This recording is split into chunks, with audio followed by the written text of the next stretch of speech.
दोस्तों, आज की कहानी है नंदन रानी। मेरे मायके से आया हुआ सामान मैं आपको नहीं दूंगी।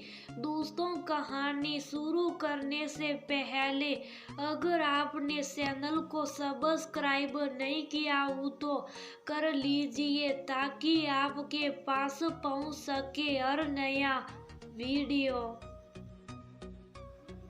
अभी वाणी और सुंदेश खाना खाने बैठे ही थे कि सुंदेश के घर से फोन आ गया। सुंदेश ने फोन रिसीव किया और फिर वाणी से बोला, वाणी थोड़ा जल्दी करो, माँ और सुंदा दीदी घर पर इंतजार कर रही हैं। दीदी, पर वह क्यों?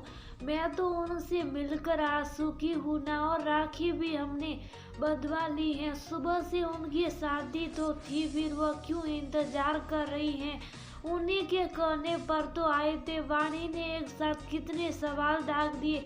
सुंदेश ने सिर्फ इतना ही कहा, मुझे नहीं पता, पर जल्दी खाना खाकर फ्री हो जाओ, हमें घर चलना है। वैसे भी दीदी को इंतजार कराना अच्छी बात नहीं है, आखिर इतने प्यार से हमारा इंतजार कर रही है। वाणी अपना सा मुंह लेकर चुप हो गई। निवाला हलक में अटक कर रह गया। मतलब आज भी उसके साथ वही सब होने वाला है। जानती थी कि आज सास और ननद क्यों उसका इंतजार कर रही हैं, और सुंदा दीदी के इंतजार और प्यार का क्या मतलब है उसे बखूबी समझ आ रहा था। राखी बंधवाने के बाद विदाई भी दे दी थी, लेकिन उसके बावजूद भी इंतजार पिछले एक साल से यही तो होता आया है। जब से शादी होकर गई है तब से वाणी भुगत रही है। शादी के समय भी, बक्सा खुलाई के समय माँ ने सुंदा दीदी के लिए बहुत सुंदर साड़ी रखी थी, लेकिन उन्हें वह पसंद ही नहीं आई और उसे बक्से में से ढूंढकर सबसे सुंदर साड़ी को निकाल कर ले गई। वह साड़ी माँ ने स्पेशली उसके लिए कारीगरों से कहकर तैयार करवाई थी, पर उस पर तो ननन की नजर लग चुकी थी। और वाणी नई नवेली थी तो कुछ बोल भी ना पाई, और सासू माँ वह तो खुशी खुशी सब कुछ बेटी को देने को तैयार थी। कितनी आराम से कह रही थी कि और चाहिए तो ले लो, भाभी है अपनी ननन के लिए तो कर ही सकती है, जैसे उनका खरीदा हुआ सामान हो। इसी तरह जब भी वह मायके से घर पहुंचती, उसकी ननन घर पर ही उसका इंतजार करती हुई मिलती। शायद सास पहले से ही फोन करके बता देती कि वाणी आज अपने मायके से आने वाली है। बस फिर क्या, जो साड़ी उसकी माँ और भाभी उसे देती उसमें से सबसे सुंदर साड़ी सुंदा दीदी लेकर निकल लेती। कई बार एक तो कभी दो दो साड़ियाँ भी उठा कर ले जाती। बस सास उसे ही समझाती रह जाती कि नंदों को जितना दोगी उतनी ही बरकत होगी, और वो समझौता करती रहती। और पति से बोलो तो उन्हें तो कोई फर्क ही नहीं पड़ता, कहते हैं कि तुम्हें दूसरी साड़ी दिला दूंगा, थोड़ा समझौता कर लो, पर आज तक ऐसा नहीं हुआ।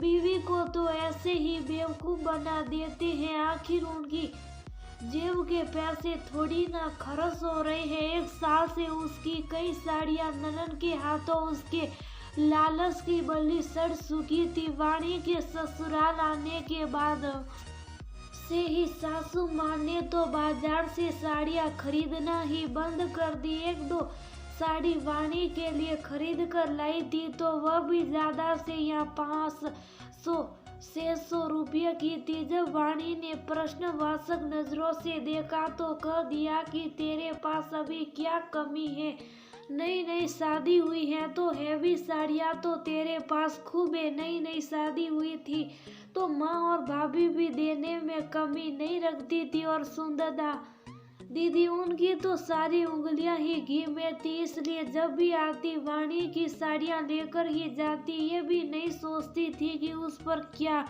बीतती होगी।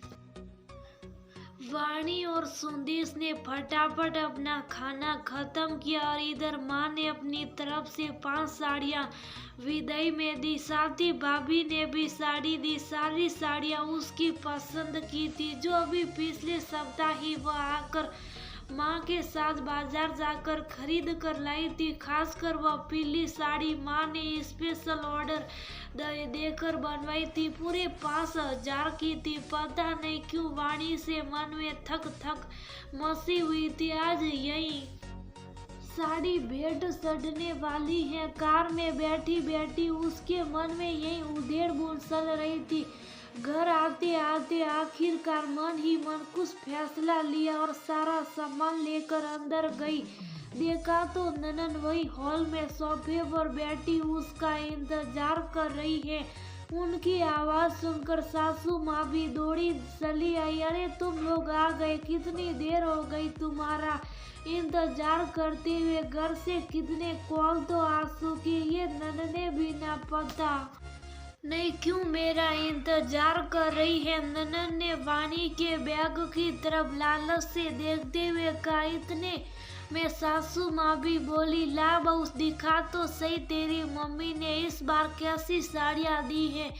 वाणी ने सुदेश की तरफ देखा। सुदेश ने भी इशारा से उसे बैग खोलकर साड़ियाँ दिखाने के लिए कह दिया। आखिर मन मार कर वाणी को बैग खोलकर साड़ियाँ दिखानी पड़ी। ननन अभी भी ललचाई नजरों से एक एक साड़ी को फटाफट उठाकर देख रही थी। इतने में वह पीली साड़ी उसके हाथ में लगी। उसे देखते ही वह जोर से सिलाई। हाय मम्मी, ये साड़ी कितनी सुंदर है, मेरा फेवरेट कलर है, मैं तो यही साड़ी लूंगी। उनकी बात सुनते ही वाणी का दिल थक से रह गया। हाँ हाँ बेटा, सब कुछ तेरा ही तो है, रख ले। अब राखी के दिन थोड़ी ही ना तेरे भैया भाभी तुझे मना करेंगे।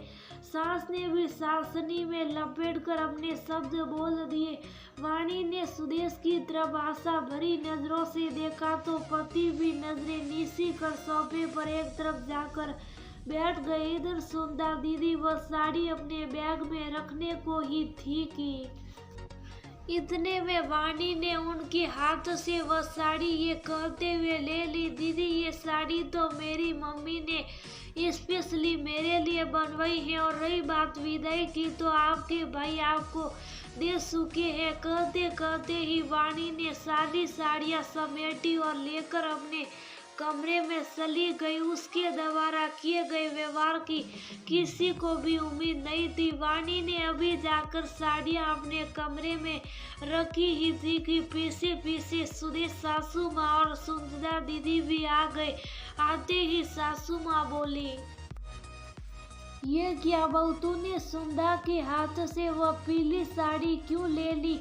तेरे पास तो इतनी साड़ियों का ढेर है, अगर सुंदरा को थोड़ा सा दे देगी तो तेरा कुछ बिगड़ेगा नहीं। कौन सा तेरा खजाना खाली हो जाएगा। नंदों को तो जितना भी दो उतनी ही बरकत होती है, और फिर सुंदरा को तो पीली रंग बहुत पसंद है। कब से बैठी तेरा इंतजार कर रही है कि तुझसे ही साड़ी लेकर जाएगी, वरना हमारे पास क्या कमी है। मम्मी जी, कमी का तो मुझे पता नहीं, लेकिन पिछले 1 साल से अपनी बेटी को देने के लिए आपने एक साड़ी के लिए खर्चा नहीं किया। हर बार तो मुझसे लेकर जाती हैं, और मुझसे भी ले लो, अपने भाई की कमाई में से ले लेना। मेरे माता पिता की दी हुई साड़ियाँ क्यों लेकर जाती है। और रही बात पीला रंग पसंद होने की, तो मेरा भी ये फेवरेट कलर है। इस साड़ी को तो मैं ही पहनूंगी। वाणी, तुम्हें अगर ऐसे साड़ियाँ सही तो मैं और दिला दूंगा। क्यों एक साड़ी के पीछे बहस किए जा रही हो, घर की शांति भंग को कर रही हो। अब की बार सुदेश ने कहा, अच्छा मैं घर की शांति भंग कर रही हूँ, और दीदी उनका क्या, कुछ तो लिहाज करो। भाभी हैं तो क्या लूटने के लिए हैं। वाणी में सुदेश को भी जवाब दे दिया। देखा मम्मी कैसी जबान चला रही है तुम्हारी बहू की। हमें तो बड़ी सीधी सादी लगती थी, पर कितनी चालाक है ये, कैसे हाथ में से साड़ी छीन कर ले गई। जैसे इसके पैसे लग रहे थे, अब सुंदर ने भी जहर घोला। माफ करना नैना रानी, पर मुझे सालक आपने बना दिया। कब तक बर्दाश्त करती रहूं, आखिर कब तक समझौता करती रहूं? एक बार सही, दो बार सही, आपने तो नियम ही बना लिया बस, अब और नहीं। मैं अपने मम्मी पापा की दी हुई कोई चीज आपको नहीं दूंगी। उन्होंने मेरे लिए खर्चा करके ये साड़ियाँ दी है। आपको चाहिए तो अपने भाई और माँ से कहिए, वह भी अपनी जेब से कुछ पैसे लगाकर आपको दे।